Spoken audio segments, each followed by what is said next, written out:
Pag de-drain naman, mas magandang iangat nyo muna. Yan. Pag naiangat nyo na, saka nyo naman to bubuksan.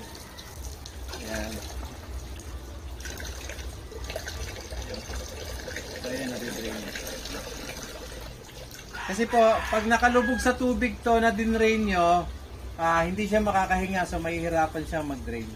Kaya mas magandang nakaangat pag dinidrain nyo po. Yan, bago nyo uli isasarado. Then pag gusto nyo naman tanggalin ito lang ang bubuksan nyo. Itong part lang na to. Yan. Ito po, yan. Ito po, so ito yun yung patente. Iangat nyo ng konti, saka nyo naman tanggalin. Yan. Yan. Tapos ito po yung ating filter, stainless, pwede palitan ng Maspino. So ito naman po yung Maspino.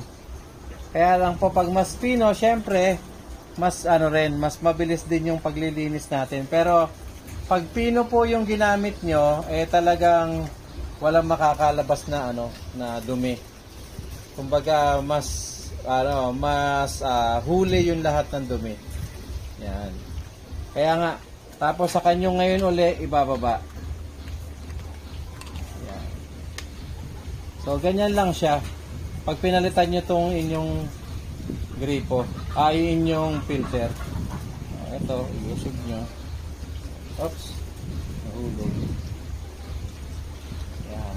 So, pag tinesting natin, sabi ko lang to. Testing natin. Ito po. Yan ang testing.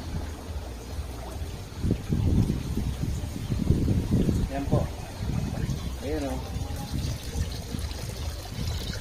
Yun ang tubig.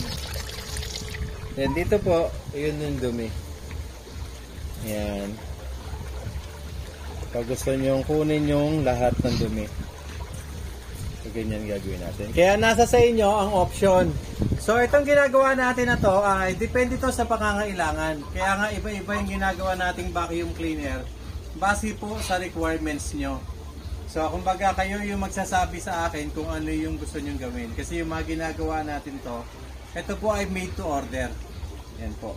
Sa ngayon, ito po ay may sukat na 4 feet. Yung isa po, may sukat na 5 feet. So, yung ginagawa rin natin. Salamat po sa walang sawa nyong pagsubaybay at pagsuporta sa mga DIY na ginagawa ni Kuya Lito.